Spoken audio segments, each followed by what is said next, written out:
Ketika seorang santri sederhana dari Cirebon dipaksa berhadapan dengan kegelapan yang bahkan para jawara Banten takut menyebut namanya, hanya ada dua pilihan, menjadi cahaya, atau terkubur oleh malam itu selamanya. Di kaki sebuah bukit kecil di wilayah Kasepuhan Cirebon, berdiri sebuah pesantren tua dengan tembok berlumut dan genteng merah kecoklatan. Angin sore membawa aroma kayu manis dari dapur santri, bercampur suara lantunan ayat suci yang menggema lembut dari surau utama. Di tempat sederhana itu, hidup seorang santri bernama Raffi Al-Basit, pemuda berwajah teduh dengan sorot mata yang tenang namun menyimpan sesuatu yang tidak biasa, kekuatan batin yang ditempa sejak kecil. Raffi bukan santri biasa, ia dikenal pendiam, selalu duduk di baris paling depan saat mengaji, seolah menyerap setiap huruf Al-Quran ke dalam jiwanya. Namun, ada rumor beredar di antara para santri muda, konon ketika Raffi masih kecil, ia pernah selamat dari runtuhan pohon besar hanya dengan mengangkat satu tangan, dan angin di sekelilingnya berputar seakan melindunginya. Raffi tidak pernah mengakui kisah itu, tetapi para santri yakin ia menyimpan ilmu leluhur yang jarang dimiliki siapapun. Suatu sore selepas asyar, Kiai Maulana, pengasuh pesantren sekaligus guru yang sangat dihormati, memanggil Raffi ke ruangannya. Dengan langkah perlahan dan sopan, Raffi mengetuk pintu kayu jati tua itu.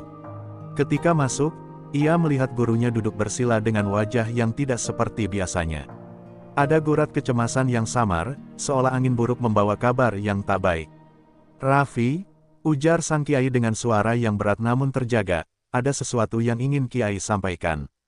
Sesuatu yang tidak boleh kau pandang sebagai kebetulan." Raffi hanya menunduk, menunggu kata-kata selanjutnya tanpa berani menyela. Dari jendela kecil, sinar matahari terakhir menyinari wajah gurunya, membuat suasana menjadi lebih menegangkan. Kiai Maulana mengambil gulungan kain kecil yang tersimpan di sudut ruangan. Ketika dibuka, tampak sebuah kain bertuliskan huruf-huruf kuno, terbakar di bagian pinggirnya. "Ini dibawa oleh seorang nelayan dari Merak," ujar sang kiai. "Ia memohon agar ada seseorang dari Kasepuhan yang turun tangan. Ada jawara sombong bernama Jumantara yang menebar teror. Kekuatan ilmunya ganas, dan ada kemungkinan ia terpengaruh ilmu hitam yang tidak seharusnya disentuh manusia." Raffi tercekat. Ia tahu nama itu. Jumantara, jawara dari Merak, pernah menjadi legenda para pendekar muda, dikenal keras kepala namun memiliki kebanggaan yang sulit ditandingi. Namun mendengar ia kini berubah menjadi sosok penindas, membuat dada Raffi terasa berat. "Kenapa harus saya, Kiai? Banyak santri yang lebih tua dan lebih berilmu," ucap Raffi lirih. Kiai Maulana menatap mata Raffi, tatapan yang lembut namun menyimpan keyakinan yang tak terguncang. "Karena ilham yang Kiai terima mengatakan kaulah yang dipilih. Kau memiliki sesuatu yang bahkan belum kau sadari sepenuhnya. Cahaya dalam dirimu lebih besar dari apa yang kau kira." Suasana ruangan tiba-tiba terasa hening, seakan seluruh alam turut menyaksikan ucapan itu. Raffi terdiam, merasakan campuran takut dan tanggung jawab yang menekan dadanya. Namun ia juga tahu bahwa perintah guru adalah amanah yang tidak boleh ditolak. Setelah menarik napas panjang, ia mengangguk pelan. "Baik, Kiai, jika ini adalah jalan yang harus saya tempuh, saya siap."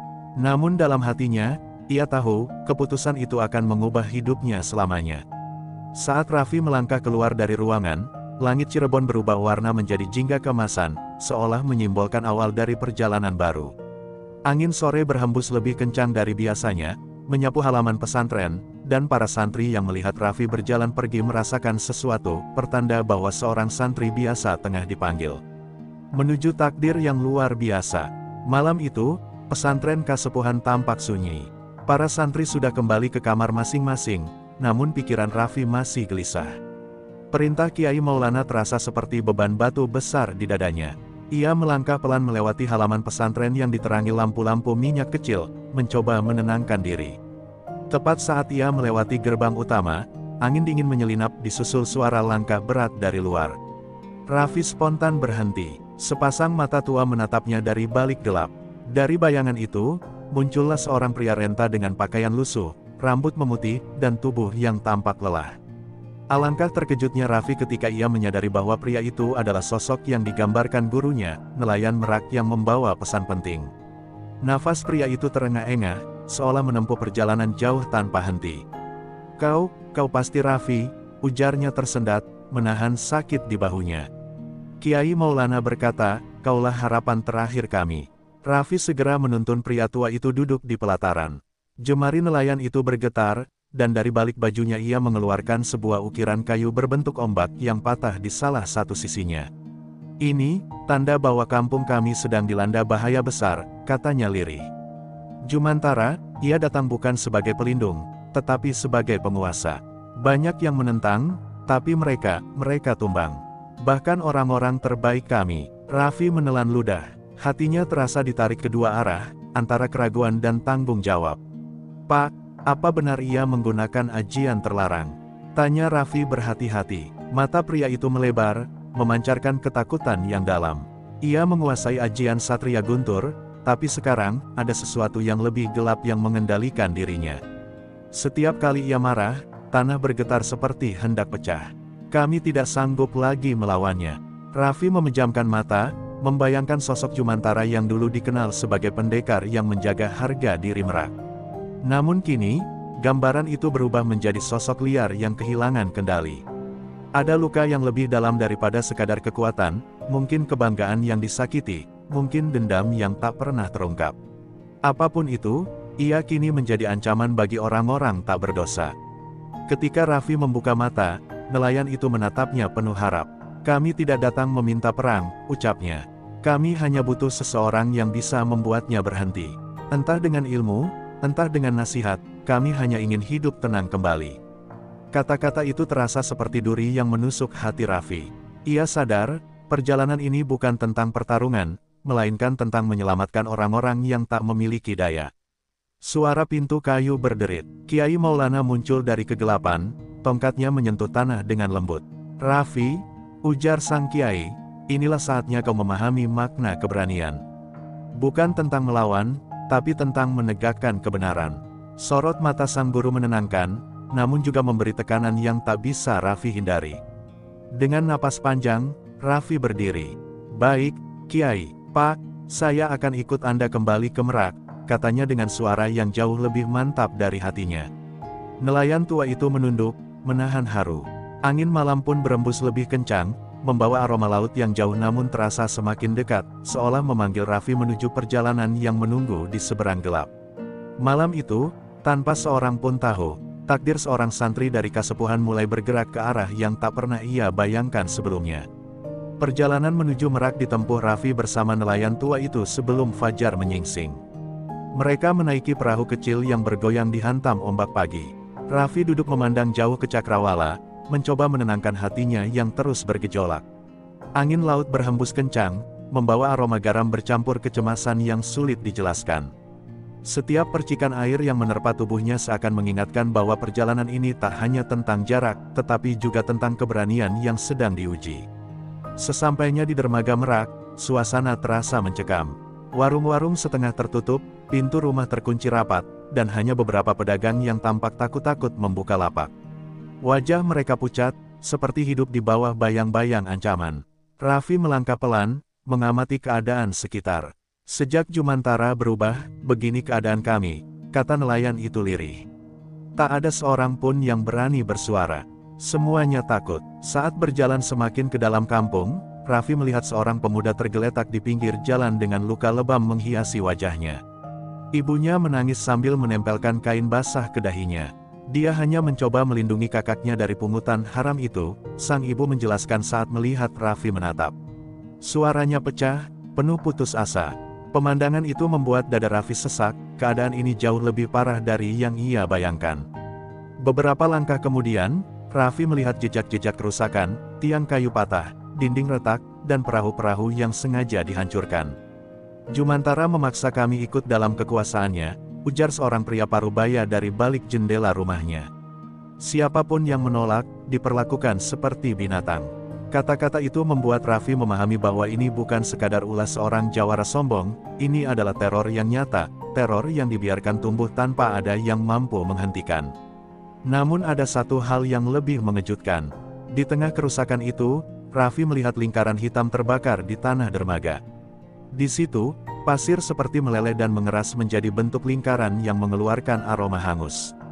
Nelayan tua itu menghela napas panjang saat melihatnya. Di sini biasanya ia melatih ajian Satria Guntur, ketika emosinya memuncak, tanah bisa retak dan terbakar seperti ini.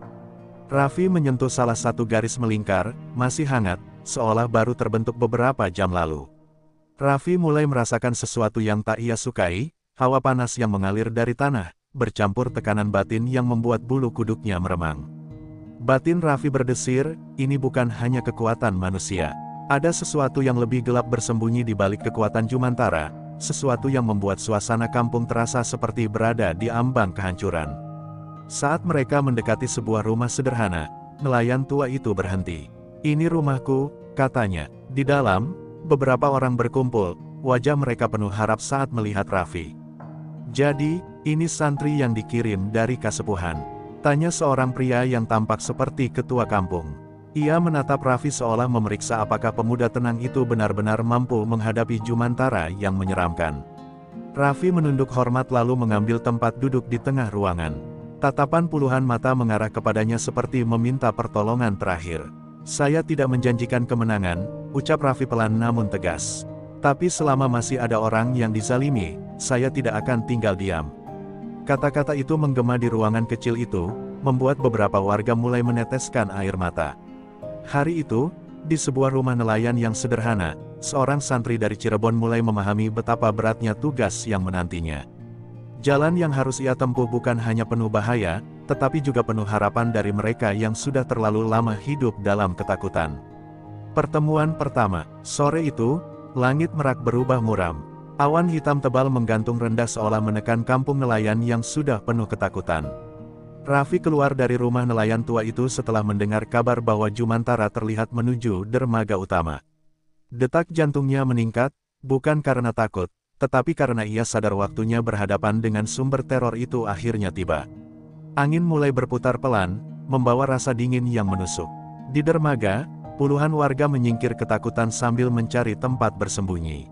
Di tengah kekosongan itu, berdiri sosok besar bertelanjang dada dengan bekas luka di lengan dan dada, bekas-bekas peperangan masa lalu. Rambutnya terurai acak, matanya tajam dan merah seperti menahan amarah yang tidak pernah padam.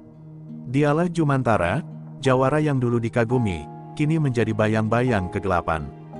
Dengan satu hentakan kakinya, papan dermaga bergetar seperti gempa kecil. "Siapa yang berani menantangku hari ini?" teriak Jumantara. Suaranya menggema seperti guntur. Beberapa anak kecil menangis di balik pintu rumah, dan para lelaki hanya bisa menunduk, tidak berani menatap matanya.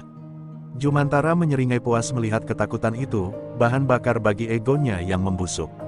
Raffi melangkah maju perlahan, langkahnya terdengar jelas di antara keheningan. Semua warga terperangah melihat santri muda itu muncul sendirian. Nelayan tua yang menemaninya sebelumnya hanya mampu menatap dengan napas tertahan, takut sekaligus bangga. Raffi menegakkan tubuhnya, jubah santrinya berkibar diterpa angin laut. "Jumantara," panggilnya dengan suara tenang, "aku datang bukan untuk menantangmu. Aku hanya ingin menghentikan kezalim." Belum selesai ia berbicara, Jumantara tertawa keras seperti orang gila. "Kau, seorang santri ingusan dari Cirebon ingin menasihatiku." Ia menatap Raffi dari atas ke bawah lalu meludah ke tanah. "Dasar anak pesantren, kau tidak tahu apa-apa tentang dunia ini. Dunia milik yang kuat, yang lemah harus tunduk." Suaranya begitu keras hingga burung-burung berterbangan dari pepohonan. Namun ketika mata keduanya bertemu, sesuatu yang berbeda terjadi. Raffi merasakan tekanan luar biasa, seperti ada kekuatan tak terlihat yang mencoba menghimpit pikirannya. Aura gelap di sekitar Jumantara begitu pekat hingga membuat udara terasa berat. Tapi Raffi tetap berdiri tegak, menahan tekanan itu dengan napas panjang dan zikir dalam hati.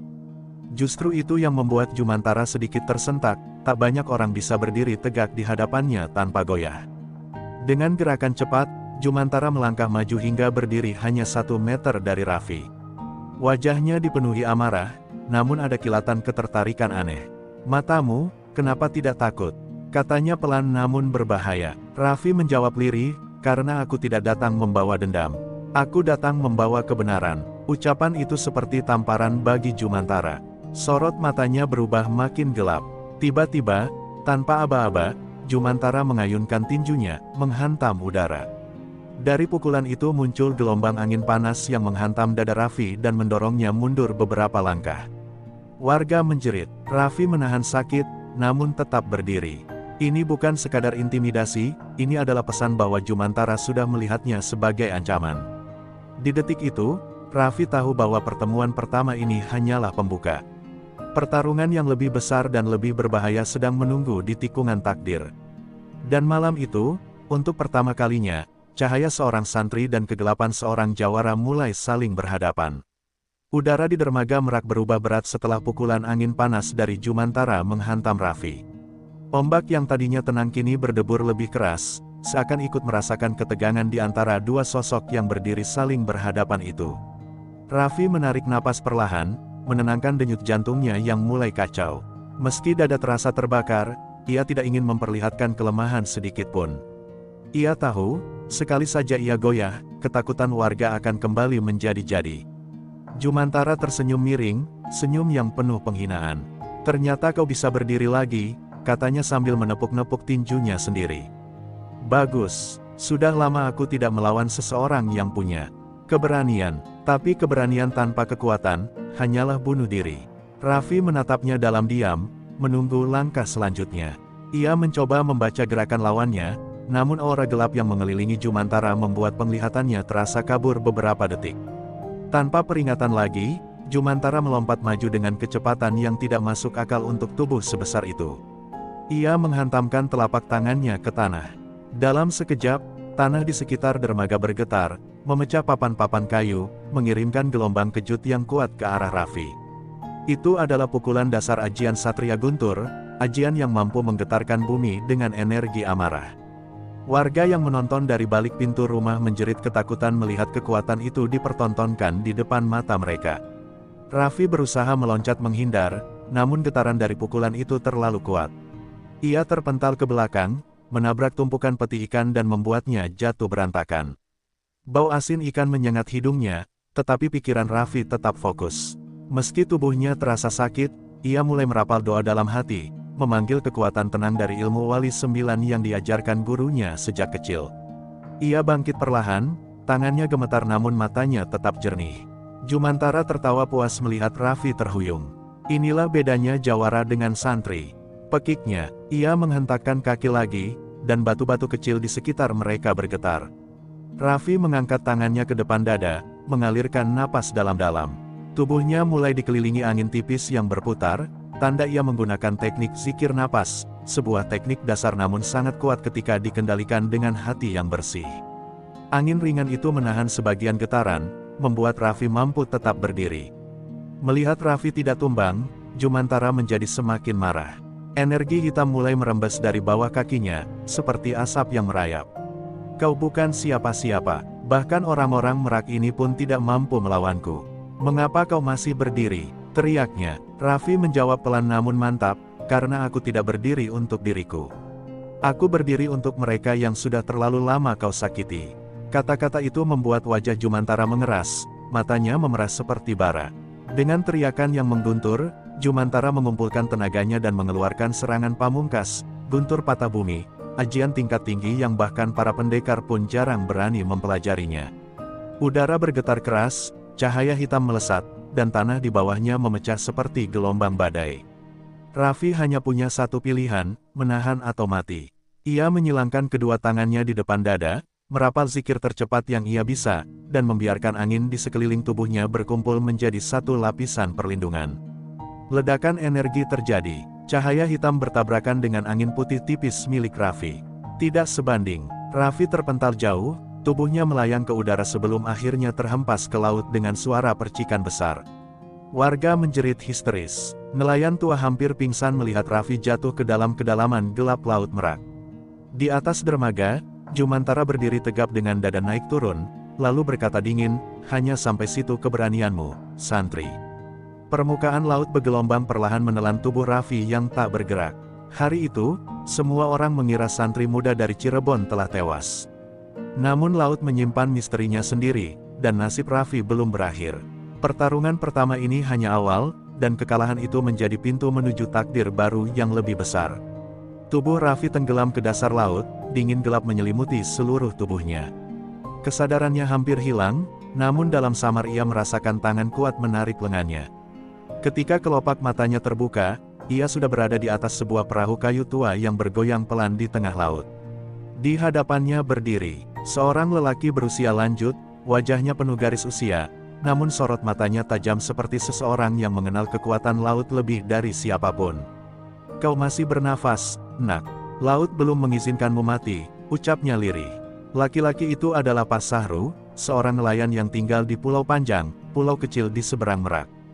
Dialah yang melihat tubuh Raffi meluncur di antara ombak dan segera menolongnya. "Aku melihat dari kejauhan, dan entah kenapa, angin membawaku ke arahmu," katanya sambil menyalakan api kecil untuk menghangatkan tubuh Raffi. Raffi masih lemas, namun ia mendengar dengan jelas. Kata-kata itu bukan sekadar kalimat, ada pertanda di dalamnya. Ketika perahu itu mendekat ke Pulau Panjang, Raffi melihat pulau sunyi itu diselimuti hutan kecil dan tebing karang yang berkilau diterpa matahari. Begitu menginjakkan kaki di pasir pantai, tubuhnya kembali goyah namun ia memaksa berdiri. Pak Sahru memegang bahunya. "Kau tidak bisa kembali ke Merak dalam keadaan seperti ini. Jika kau ingin menghadapi Jumantara lagi, kau harus melawan laut terlebih dahulu." Raffi terdiam. "Laut?" tanyanya bingung. Pak Sahru membungkuk mengambil segumpal pasir basah dari pantai. "Ilmu Jumantara bersumber dari petir. Untuk melawannya, kau butuh sesuatu yang mampu meredam, menelan, bahkan menenangkan amarah itu." Laut adalah jawabannya. Ia menepuk pasir itu dan angin tiba-tiba berputar ringan di sekitar mereka, seperti ada sesuatu yang menyambut kehadiran Raffi. "Kau punya bakat itu, nak. Mata itu, mata orang yang dipilih laut." Hari-hari latihan dimulai tanpa jeda. Raffi harus bermeditasi di atas karang licin sambil dihantam ombak berturut-turut. Terkadang lututnya terbentur karang, darah menetes, namun ia tetap bertahan. "Biarkan tubuhmu mengikuti gerak laut," ujar Pak Sahru. "Jangan melawan. Dengarkan." Raffi memejamkan mata dan membiarkan suara ombak masuk ke dalam hatinya. Semakin ia menerima, semakin ia merasakan aliran energi lembut yang berbeda dari angin, lebih dalam, lebih luas, lebih sabar. Malamnya, Raffi duduk bersila di pinggir pantai. Bulan purnama memantul di permukaan laut, menciptakan bayangan perak yang menari pelan. Di momen itu, Pak Sahru mengajarkan teknik tertinggi dari pulau itu, ajian Laut Kidang, ajian kuno yang memanfaatkan alunan energi air untuk meredam energi keras, termasuk energi petir. Jurus ini bukan untuk menyerang, jelas Pak Sahru, tapi untuk menenangkan badai. Hari ketiga, tubuh dan jiwa Raffi mulai sinkron dengan laut. Ketika berdiri di atas batu karang, angin laut seakan mengikuti gerakannya. Saat ia merapal zikir, ombak di bawahnya ikut tenang. Ketika ia mengangkat tangan, butiran air laut terangkat sedikit, seperti mengikuti kehendak halus dari hatinya. Disinilah lahir jurus baru, jurus Nur Samudra, gabungan ilmu pesantren dan ajian laut. Cahaya biru keperakan muncul tipis di sekitar tubuhnya, lembut namun menenangkan. Pada pagi terakhir sebelum keberangkatannya kembali ke Merak, Pak Sahru berdiri di tepi pantai melihat Raffi bersiap. "Kau bukan lagi santri yang datang dengan ketakutan," katanya pelan. "Kini kau adalah seseorang yang membawa ketenangan di tengah badai." Raffi menunduk hormat, matanya penuh tekad baru. Laut berhembus lembut, seolah memberikan restu. Dengan hati mantap, Raffi melangkah menuju perahu yang akan membawanya kembali, menuju pertarungan yang belum selesai. Malam itu angin berhembus lebih dingin dari biasanya. Di dasar hutan karang setra, Zidan duduk di atas batu besar dengan tubuh lelah dan napas tak beraturan. Pertarungannya dengan Barak telah memakan banyak energi, dan luka di lengannya masih mengucurkan darah tipis. Meski begitu, matanya tak kehilangan bara. Ia tahu, pertarungan sesungguhnya baru akan dimulai. Ada sesuatu yang ia rasakan di udara malam itu, sebuah tekanan. Tak kasat mata, seolah tanah dan pepohonan sedang menahan napas. Di sisi lain, Barak berdiri sambil memegangi dadanya yang remuk akibat tamparan, ilmu nafas satu nafas milik Zidan. Meski tubuhnya goyah, senyum licik tetap tersungging di bibirnya. "Santri kecil, kau pikir kau sudah menang?" Suaranya serak namun mengandung ancaman. Di antara semak-semak, ia mengangkat sebuah benda kecil yang sejak tadi tersembunyi di balik ikat pinggangnya, sebuah gulungan kain hitam usang yang memancarkan hawa dingin. Zidan terperanjat ketika melihat gulungan itu. "Jangan katakan, itu mantra Pajajaran Hitam," ujarnya lirih. Kiai Salman pernah menceritakan padanya tentang mantra terlarang dari masa kerajaan lama, yang bisa membangkitkan kekuatan di luar batas manusia, namun dengan harga yang mematikan. Barak hanya terkekeh, lalu membuka gulungan itu perlahan. Saat kainnya terbuka penuh, tanah di sekitar mereka bergetar. Dari gulungan itu, asap hitam pekat menyembur ke udara, membentuk pusaran kecil yang menelan cahaya bulan. Barak menggumamkan mantra dengan bahasa kuno, suaranya berubah rendah dan serak seakan bukan miliknya lagi. Pohon-pohon di sekitar mereka bergoyang hebat tanpa angin, dan burung-burung malam terbang ketakutan. Wajah Barak mulai tampak berubah, matanya memerah, urat-uratnya menonjol, dan aura gelap merambat seperti kabut. Zidan menggertakkan gigi. Ia tahu, jika Barak berhasil menyelesaikan mantranya, hutan itu bisa menjadi kuburan bagi siapapun yang ada di dalamnya. Ia bangkit meski tubuhnya memaksa untuk tetap jatuh. Dengan segenap sisa tenaganya, ia mengambil posisi kuda-kuda, memusatkan konsentrasi pada nafasnya. Astagfirullah, ya Allah, kuatkan hamba-Mu, bisiknya. Tiba-tiba, cahaya biru muda keluar dari kedua telapak tangan Zidan. Itu adalah teknik yang belum pernah ia coba sebelumnya, mantra Fathul Qalb, ilmu pembuka hati, yang hanya diajarkan pada santri yang siap mengorbankan jiwa demi kebenaran. Cahaya itu berdenyut lembut namun mengandung kekuatan besar, membuat daun-daun bergetar dan angin kembali mengalir. Barak yang tengah dikuasai mantra hitam membuka mata merahnya dan menggeram. "Kau pikir cahaya itu bisa menghentikan aku, santri?" teriaknya. Dengan kekuatan mengerikan, ia mencengkeram tanah dan melemparkannya ke udara. Tanah itu berubah menjadi serpihan batu yang melesat seperti peluru. Zidan menangkis dengan kedua tangannya, dan cahaya biru itu memecah serpihan batu menjadi debu yang berkilau di udara. Kedua tenaga itu bertabrakan di tengah hutan, mengeluarkan ledakan cahaya dan bayangan yang saling menerjang. Zidan menahan serangan gelap itu dengan seluruh kekuatannya, sementara Barak terus meraung seperti binatang. Pada detik terakhir, Zidan memejamkan mata dan menghembuskan satu tarikan nafas paling dalam hidupnya. "Dengan izinmu," cahaya biru mengembang, mendorong gelombang hitam itu hingga Barak terpental jauh dan gulungan hitamnya terjatuh. Hutan kembali hening, namun Zidan tahu, pertarungan ini belum berakhir. Ledakan cahaya biru yang memukul Barak hingga terpelanting membuat seluruh hutan terdiam. Serangga berhenti bersuara, angin lenyap seketika, dan bahkan bulan seolah menahan sinarnya. Zidan terhuyung-huyung, tubuhnya hampir roboh. Ilmu mantra Fathul Qalb memang ampuh, tapi harganya terlalu mahal, energi batinnya hampir terkuras habis. Dengan lutut gemetar, ia menatap ke arah Barak yang tergeletak di antara akar-akar pohon besar. Barak tampak tak bergerak, namun Zidan tidak lengah. Ia tahu karakter lawannya, keras kepala, penuh dendam, dan tak mengenal kata menyerah. Benar saja, perlahan tubuh Barak kembali menggeliat. Tapi kali ini gerakannya tidak seperti manusia biasa. Otot-ototnya berdenyut tak wajar, matanya memancarkan sinar merah yang lebih pekat, seolah ada sesuatu yang menguasai tubuhnya dari dalam. "Aku belum selesai," suaranya seperti suara dua orang sekaligus. Saat Barak bangkit, gulungan hitam yang terjatuh tadi mengeluarkan asap tipis yang merayap naik ke tubuhnya, seolah mencari jalannya kembali. Zidan tersentak. Jangan bilang, mantranya masih aktif. Ia mencoba mengangkat tangannya, tapi tenaga di tubuhnya hampir habis. Nafasnya berat, dadanya seperti ditekan batu besar. Namun ia tahu, jika Barak dikuasai sepenuhnya oleh mantra itu, bukan hanya dirinya, tapi seluruh desa di sekitar hutan bisa menjadi korban. Barak mengangkat wajahnya ke langit.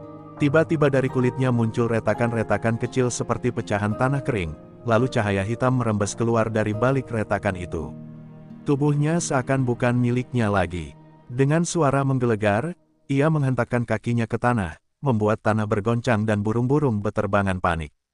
"Aku, kuasanya, penuh," teriaknya, dan suara itu bukan suara manusia. Zidan menguatkan hati. Jika ia tak bertindak sekarang, segalanya akan berakhir buruk. Sambil terhuyung ia meraih tas kecilnya, mengeluarkan sebuah benda kecil berbentuk segel kayu tua, tawasul segel Jamjami, benda terakhir yang diberikan Kiai Salman padanya sebelum berangkat ke Banten. "Gunakan ini hanya saat kau benar-benar di ujung jurang," pesan kiainya waktu itu. Dan memang, malam ini Zidan sudah berada tepat di tepi jurang itu. Dengan tangan gemetar, Zidan mencium segel itu dan memejamkan mata. Ia memusatkan niat, menekan rasa sakit, dan membiarkan segel kayu itu menyerap sisa energi spiritual dalam dirinya. Segel itu tiba-tiba bergetar, memancarkan cahaya putih keemasan yang lembut namun membakar segala kegelapan di sekitarnya. Daun-daun yang tertiup cahaya itu bergetar seolah mengamini doa sang santri. Barak yang dikuasai kegelapan mengaum marah ketika melihat cahaya itu. Dengan kekuatan brutal, ia menerjang Zidane, tanah terangkat di belakangnya seperti gelombang. Zidane membuka mata, cahaya keemasan dari segel itu kini menyelimuti tubuhnya, membentuk aura yang membuat tanah di sekitarnya tampak berkilau. Ketika Barak hampir menyentuhnya, Zidane mengangkat segel itu tinggi-tinggi dan berteriak, Allahu Nurus Samawati wal Ardl.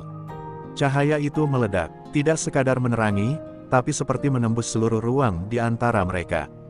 Barak terlempar ke udara, tubuhnya bersinar hitam dan putih seperti dua kekuatan yang saling mencabik. Gulungan hitam itu terbakar oleh cahaya keemasan dan hancur menjadi abu. Ketika semuanya mereda, hutan kembali hening. Barak tak lagi mengaum, ia tergeletak diam. Namun sebelum Zidane sempat lega, dari jauh terdengar suara langkah berat, suara seseorang yang tampaknya jauh lebih berbahaya.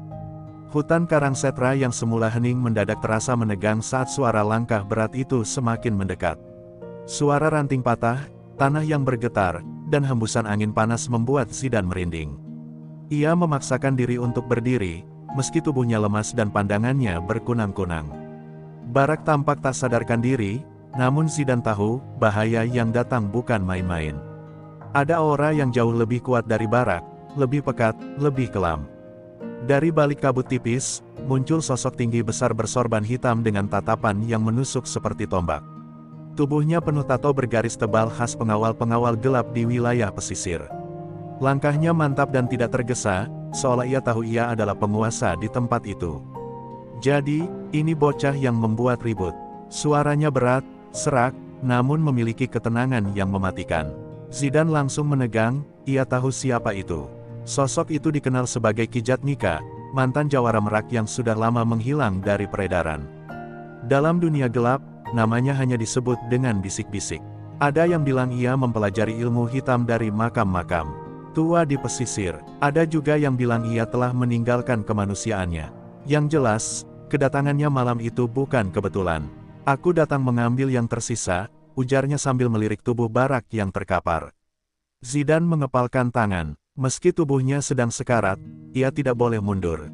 Aku tidak mencari masalah dengan siapapun, ucapnya pelan, tapi jika kau menyentuh Barak untuk tujuan jahat, aku tidak akan diam. Ki Jatmika terkekeh rendah, tatapannya seperti mengiris.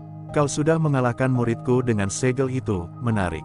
Semakin alasan bagiku untuk menghabisimu dan mengambil kekuatanmu. Tanah di sekitar Ki Jatmika mulai retak saat ia mengangkat tangannya perlahan. Hawa panas menguar dari tubuhnya, seperti bara yang disulut dari dalam tanah. Zidane mundur setengah langkah. Ia tahu ia tak punya energi untuk pertarungan berikutnya. Segel jam-jami di tangannya sudah retak, dipaksa menyala sekali lagi bisa menghabisi nyawanya. Tetapi jika ia tidak bertindak, Ki Jatmika akan membawa kehancuran lebih besar. Ki Jatmika mulai melangkah mendekat, setiap langkahnya memberi tekanan di dada Zidane. Ilmu cahaya Kiai Salman, kau pikir itu bisa menahanku? Zidane menggertakkan gigi, ia tahu ia harus memaksa tubuhnya bergerak. Namun tiba-tiba, sebuah angin berputar lembut muncul dari arah hutan, membawa aroma daun bidara dan tanah basah. Angin itu seperti sentuhan lembut yang memulihkan sedikit tenaga di tubuh Zidane. Cahaya tidak pernah berjalan sendiri, Zidane, suara itu datang dari balik pepohonan. Lembut, teduh, namun penuh wibawa. Dari gelap hutan, muncul seorang lelaki tua berjubah putih gading dengan tongkat kayu berukir. Jenggotnya putih panjang, matanya tenang seperti air telaga. Zidane terbelalak. Kiai Salman. Lelaki itu tersenyum tipis. Kau sudah berjuang sejauh ini. Biarkan aku mengambil alih untuk sementara. Ki Jatmika mengangkat dagunya, tampak tidak gentar. Heh, jadi akhirnya kau keluar dari pesantrenmu, Salman. Kiai Salman berdiri tegak di samping Zidane, satu tangannya menepuk pundak muridnya dengan lembut. Setiap kegelapan ada batasnya, Jatmika. Dan batasmu, adalah malam ini. Udara tiba-tiba berubah, ada dua kekuatan besar yang bersiap bertabrakan. Zidane menelan ludah. Pertarungan terbesar belum dimulai, dan babak terakhir sedang menunggu.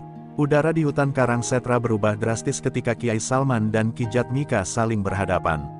Angin yang semula lembut kini berputar liar, menciptakan pusaran kecil di antara dedaunan. Zidane, meski sebagian tenaganya kembali, hanya mampu menyaksikan. Kedua tokoh itu bukan sekadar ahli ilmu, mereka adalah dua kutub kekuatan yang sudah lama ditakdirkan untuk bertemu. Aku kira kau sudah lupa dunia luar, Salman, ujar Kijatmika sambil memutar bahu, menyiapkan serangan. Sayangnya tidak, balas Kiai Salman, pandangannya tenang bagai samudera yang tidak terusik badai. Dengan gerakan cepat, Kijatmika menghentakkan tangannya ke tanah. Retakan panjang terbentuk, mengular menuju Kiai Salman seperti seekor naga hitam yang lapar. Tanah itu meledak, mencipratkan pecahan batu runcing.